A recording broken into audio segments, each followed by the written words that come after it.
সমুদয় প্রশংসা সেই মহান রব্বে কারিমের দরবারে, যে মহান রব আপনাকে আমাকে সুস্থ রেখে এ পর্যন্ত আসা এবং বসার মতন তৌফিক দান করলেন।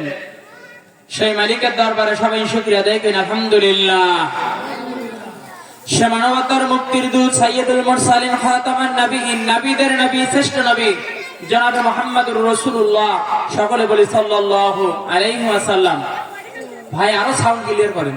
সে মহান মুনিবের দরবারে সকলে আরো একবার শুকরিয়া আদায় করেন আলহামদুলিল্লাহ। আমার ভাইয়েরা, এই মাহফিলে বসলে লাভ কি? এখানে আসলে কি ফজিলত? রব্বুল আলামিন বলেন, বান্দা হে, কোরআনের মাজলিসে যখন বসে যাও, আমি রব্বুল আলামিন বান্দারে জেনে রাখো, সর্বপ্রথম তোমার জীবনের গুনাহগুলো মাফ করে দেই। বলেন না সুবহানাল্লাহ।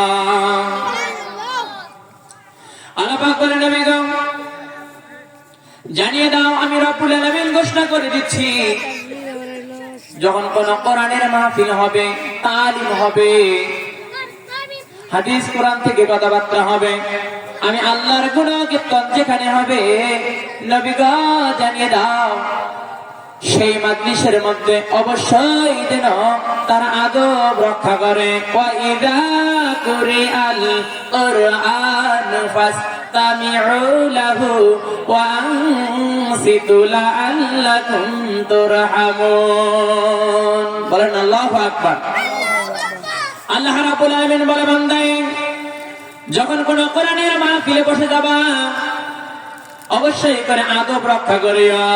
ওয়াইদা কুরিয়াল কুরআন, ও বলতে এবং ইদা বলতে যখন কুরিয়াল কুরআন, তোমাদের সম্মুখে কোরআনের কথাগুলো বলা হবে, অবশ্যই করে তোমরা কান লাগিয়ে শ্রবণ করো আর তোমরা নীরবতা পালন করো। বান্দা হে, যদি তোমরা নীরবতা পালন করতে পারো আর যদি তোমরা কান লাগিয়ে শ্রবণ করতে পারো, আমি রব্বুল আলামিন ঘোষণা করে দিলাম, লাআল্লাকুম তুরহামুন, অবশ্যই করে আমি আল্লাহ পাকের রহমত তোমার উপর নাজিল হবে। জোরে বলেন সুবহানাল্লাহ। এই কোরআনের মাহফিলে বসলে লাভ কি? এই মাহফিলের মধ্যে বসলে কি লাভ হবে, কি হবে? বন্ধুগণ, আল্লাহ পাক বলে, বান্দারে যখন কোন কোরআনের তালিমের মধ্যে বসে যাও, কোরআনের মাজলিসে বসে যাও, আমি রব্বুল আলামিন সঙ্গে সঙ্গে তোমার গুনাহগুলো মাফ করে দেই। বলেন না সুবহানাল্লাহ।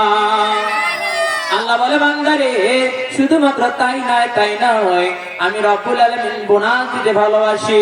বান্দারে শুধুমাত্র তোমার গুনাহগুলো মাফ করি না, তোমার পূর্বপুরুষ যতগুলো অন্ধকার কবরে শুয়ে আছে, আমি রব্বুল আলামিন তাদের 40 দিন কবরের আযাবকে মাফ করে দেই। জোরে বলেন সুবহানাল্লাহ। তাহলে এই মাহফিলে বসলে লাভ কি? এই মাহফিলে বসলে জীবনের গুনাহগুলো মাফ হয়ে যায়, 40 দিনের কবরের আযাব পূর্ববর্তী ব্যক্তিদের সাফ হয়ে যায়। তাহলে বলেন, এই মাহফিলে বসলে লাভ হয় না ক্ষতি হয়? অবশ্যই লাভ হয়।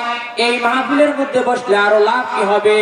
রব্বুল আলামিন বলেন, নবী গো জানিয়ে দাও, যখন তোমার উম্মতগুলো কোরআনের তালিমের মধ্যে বসে যায়, কোরআনের জলসার মধ্যে বসে যায়, আমার ফেরেশতারা তখন তাদের জন্য গুনাহ মাগফিরাত করে। জোরে বলেন না সুবহানাল্লাহ। আমার ভাইয়েরা, আল্লাহর দয়া আছে কিনা লক্ষ্য রাখেন।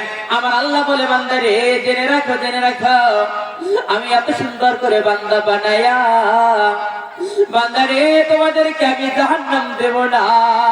তোমাদের অন্তরে যদি শস্য পরিমাণ ঈমান থাকে, বান্দারে আমি আল্লাহ ঘোষণা করে দিলাম, তোদেরকে আমি জান্নাত দিয়ে দেব। বলেন সুবহানাল্লাহ। কিন্তু আমার ভাইয়েরা, অনেক মানুষ বলে লা ইলাহা ইল্লাল্লাহ মুহাম্মাদুর রাসূলুল্লাহ, আমি মনে হয় জান্নাত পেয়ে গেলাম। না ভাই, বিষয়টা এমন নয়।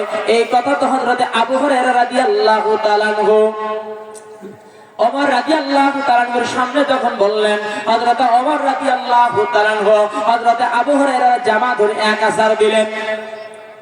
দিয়ে বলেন, আবু হুরায়রা, এই কথা তোমাকে কে বলেছে? লা ইলাহা ইল্লাল্লাহ মুহাম্মাদুর রাসূলুল্লাহ, এই কথা বললে জান্নাত সেই ব্যক্তি পেয়ে যাবে। হযরত আবু হুরায়রা বলেন, ওমর রে, আমিরুল মুমিনিন হযরত ওমর এই কথা তো বিশ্বনবী বলেছে, তাহলে বিশ্বনবীর কাছে চলো। এবারে বিশ্বনবীর কাছে চলে গেল। যাওয়ার পরে নবীজিকে জিজ্ঞাসাবাদ করা হলো, ইয়া রাসূলুল্লাহ, ইয়া হাবিবাল্লাহ, নবী গো,